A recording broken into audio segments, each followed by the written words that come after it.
Madde bağımlılığı aslında yani aslında kişinin özellikle toplumu tehdit eden en büyük halk sorunlarından bir tanesi. Yani bu süreçte kimse işte yok özellikle genç nüfusu etkisi altına alan bu madde bağımlılığı aslında topyekün bizim hepimizin mücadele etmesi gerekiyor. Aslında bağımlılığın ne olduğundan bahsetmek lazım. Yani çoğu bağımlı der ki ben bağımlı değilim bununla ilgili. Bu açıdan madde bağımlılığı aslında kişinin bir ya da birden çok işlevini etkileyen, kişilerin bırakmak istediği halde bırakmama durumuna aslında biz bağımlılık diyoruz. Madde bağımlılığı bu tarz genelde işte bir takım yoksunluk belirtileriyle kendini gösteren bir bağımlılık türü. İnsan beyni gerçekten rahatsızlığa alıştığı zaman zihin köreliyor. Zihnin kişinin bağımlı olup olmadığını da fark edemiyor. Ben bağımlı değilim temasıyla hareket etmeye devam ediyor bununla ilgili. Şimdi TÜİK verilerine göre 10-19 yaş arası ortalama yani 15,1 iken Batman'da bu ortalama %21,8 yani bu genç nüfus oranının fazla olması aslında beraberinde genç nüfusunun kanalize olacağı yerlerin de olması gerekiyor. İşte spor faaliyetleri olsun, diğer faaliyetlerin. Çünkü sağlıklı baş etme becerileri bu genç nüfusların hayatında olduğu sürece ister istemez bu olumsuz baş etme becerilerini kullanmasını da engellemiş oluruz. Yani bu açıdan ne kadar bu genç nüfusun sağlıklı bilişsel baş etme becerilerini arttırmaya yönelik bu takım aktiviteler ya da işte spor faaliyetleri olur, diğer alanlar kitap atölyeleri oluyor.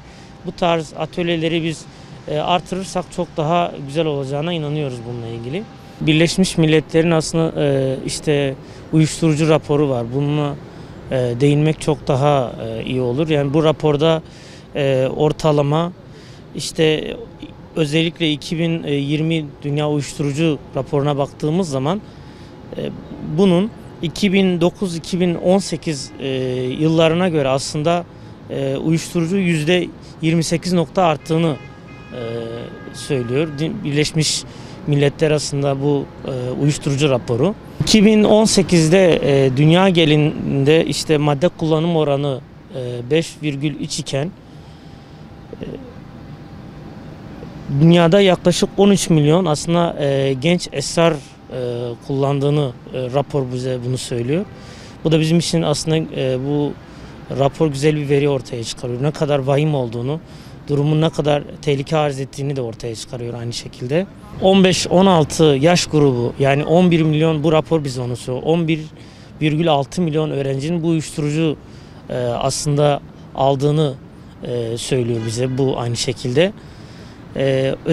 Raporda da ayrıca 12-17 yaş madde kullanımına yönelik işte risklerin çok yüksek olduğu uyarısı yapılıyor.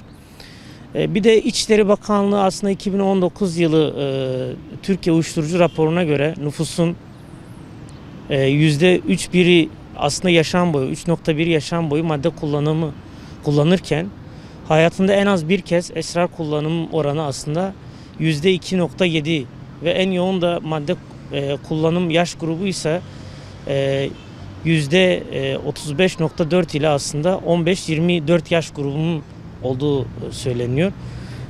Yani bu veri aslında bize büyük ne kadar tehlikenin ne kadar büyük boyutta da olduğunu gösteriyor. Bu açıdan hani kimsenin işte bana dokunmayan yılan bin yaşasın demesin. Gerçekten artık bu büyümeye başladı ve hepimizi ısırmaya başlıyor.